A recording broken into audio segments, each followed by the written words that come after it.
Hey guys, so welcome back to my channel. Today we are going to get started with Introduction to Python.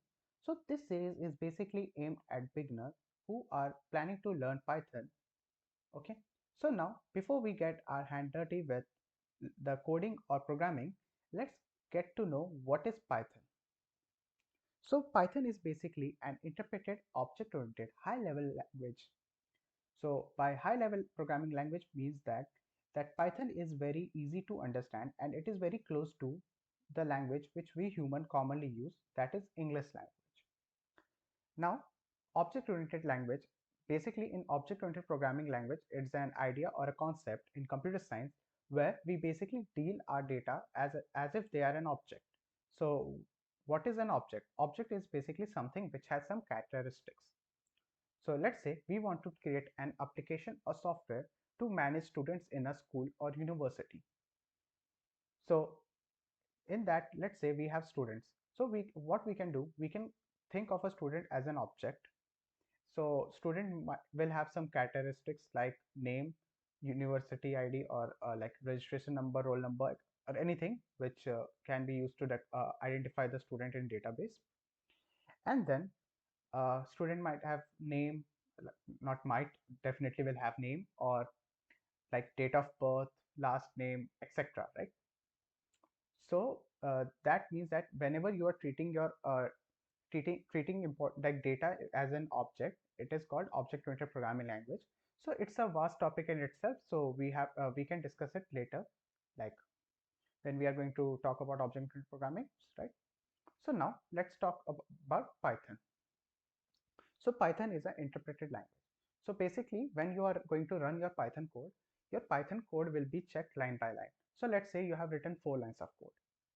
So let's say your line number 1 and 2 are fine, but line number 3 and 4 has error. So what will happen? First, your line number 1 will be executed, then 2 will be executed, and then at line number 3 you will get an error. So once you fix that error and rerun your code, you will again get the error at line number 4. Why? Because your code is getting executed line by line. So that is what means by an interpreted language. So basically, in case of Python, you don't say your Python code is getting compiled. You say your Python code is getting interpreted. Okay. So now, why we learn Python? We learn Python because it is simple and easy to learn, and its syntax is the most easiest among C++, Java, Python. So Python's like syntax is the easiest among these three. So let's say in Java, there's system.out.println, and then in println in parentheses you can pass the hello world, and before that you have to create a class and stuff. Then in C++ again you have a main function. In main function you write cout, and before that you also have to take care of header files and stuff.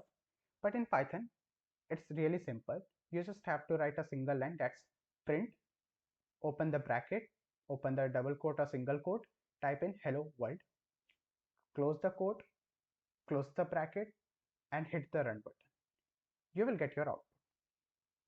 And in C++, let's say you forgot to put a comma or a semicolon at some point, that will again generate some error.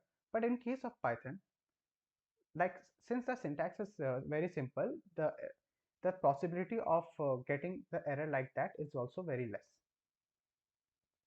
So what can happen, like let's say you have joined a new company which uses Python programming language to develop their applications. So since Python's syntax is very easy to understand, what you can do if you want to maintain a software or you want to update a software or application, if the code's in Python, the syntax is easy to read.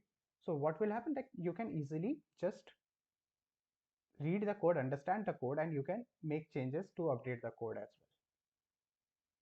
So now let's talk about some applications of Python. So applications of Python are basically, you can use Python for server-side coding for web apps. So basically, right, you can use uh, Python to write the backend of your web applications. So there are some frameworks like Flask through which you can run your Python scripts in your backend. Now you can use Python to develop your softwares. So like basically there are some packages or modules which you can use to create the graphical interface for your application. Then you can connect your Python to your databases as well. Then again, you can create the backend scripts for your software as well. So hence the Python can give you an entire tool which you need to create a software. Now similarly, you can use Python for mobile app development. And the last two, data science and machine learning. Python is one of the leading language in these fields, data science and machine learning. So this is it for the introduction and applications of Python. In the next video, we are going to learn the basic syntax of Python. So if you are interested and you found this video helpful, please hit that like button and subscribe. So I will see you in my next video. Until next time, goodbye.